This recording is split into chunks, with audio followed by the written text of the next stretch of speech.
পঞ্চায়েত নির্বাচন 2024-এ বিজেপি মনোনীত প্রার্থীরা বামুটিয়া ব্লকে নমিনেশন দাখিল করলেন এক মিছিলের মধ্য দিয়ে। মিছিলটি কালীবাজার থেকে শুরু করে বিভিন্ন পথ পরিক্রমা করে বামুটিয়া ব্লকে শেষ হয়। এই সময় উপস্থিত ছিলেন মোহনপুরের বিধায়ক, রাজ্যের বিদ্যুৎ ও কৃষি দপ্তরের মন্ত্রী রতনলাল নাথ, এডিসি পিডব্লিউডি দপ্তরের কার্যনির্বাহী সদস্য রুনিয়েল দেববর্মা, বামুটিয়ার প্রাক্তন বিধায়ক কৃষ্ণদন দাস সহ হাজারো বিজেপি কর্মী সমর্থকরা। এদিন বামুটিয়া ব্লকের অন্তর্গত 20টি পঞ্চায়েতের মধ্যে 9টি পঞ্চায়েত এবং 12 জন পঞ্চায়েত সমিতির বিজেপি মনোনীত প্রার্থীরা নমিনেশন দাখিল করেন।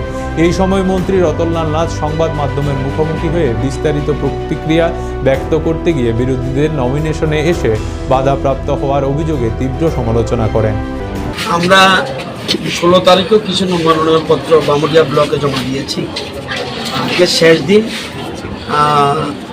আজকে টোটাল আমাদের বামুটিয়া ব্লকে গ্রাম পঞ্চায়েতের 214টা আসন।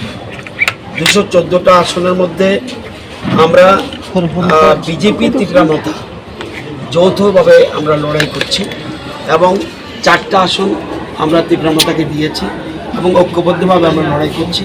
আজকে বাকি যত আসন আছে সবগুলিতে আমরা মনোনয়নপত্র জমা দিচ্ছি। আমাদের বিশ্বাস আমরা প্রত্যেকটি আসনে বিপুল ভোটের ব্যবধানে জয়ী হব এবং আমরা বিরোধীদের অনেকের রিকোয়েস্ট করা হয়েছে, যদিও আমাদের দায়িত্ব কর্তব্য নয় এটা বিরোধীদের মনোনয়নপত্র জমা দেওয়ার কথা, তারপরেও আমাদের এখানকার প্রাক্তন জনপ্রতিনিধি এবং আমাদের মণ্ডল প্রেসিডেন্ট তারা রিকোয়েস্ট করেছে বিরোধীরা যদি মনোনয়নপত্র তাদের জন্য ডেট ফিক্স ছিল কিন্তু একজনও আসেনি। তারপরেও আজকে যদিও ডেট ফিক্স না, তবু যদি এসে জমা দেয় আমাদের কোনো অসুবিধা নেই। আমরা জানি প্রতিযোগিতা হলেও আমরা বিপুল ভোটের ব্যবধানে জয়ী হব। একটা পঞ্চায়েত রাজনীতির নতুন সমীকরণ ত্রিপুরাতে, যেটা হচ্ছে তীব্রমতার সাথে আপনাদের অ্যালায়েন্স করে এবার পঞ্চায়েতের নির্বাচন লড়ছেন। সমীকরণটা কেমন হতে পারে, ফলাফলটা কী হতে পারে? একটা জিনিস মনে রাখবেন, আমাদের মেজরিটি ছিল ত্রিপুরা বিধানসভায় বিজেপির মেজরিটি ছিল, তারপরেও আমাদের কেন্দ্রীয় নেতৃত্ব তীব্রমতার সাথে সমঝোতা করেছে। এটার যুক্তি হলো রাজ্যে যাতে একটা পিসফুল পরিবেশ স্থাপন হয় এবং জাতি জনজাতির মধ্যে ঐক্যতা স্থাপন হয় এবং ডেভেলপমেন্টের জন্য এই জিনিসটা অত্যন্ত জরুরি। সেই জন্য আমরা ঐক্যবদ্ধভাবে লড়াই করছি।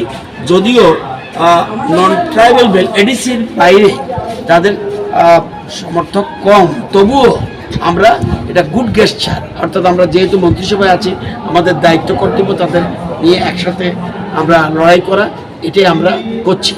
এবং আগামী দিনে যখন এডিসির ভিলেজ কমিটি নির্বাচন সেখানেও আমরা যৌথভাবে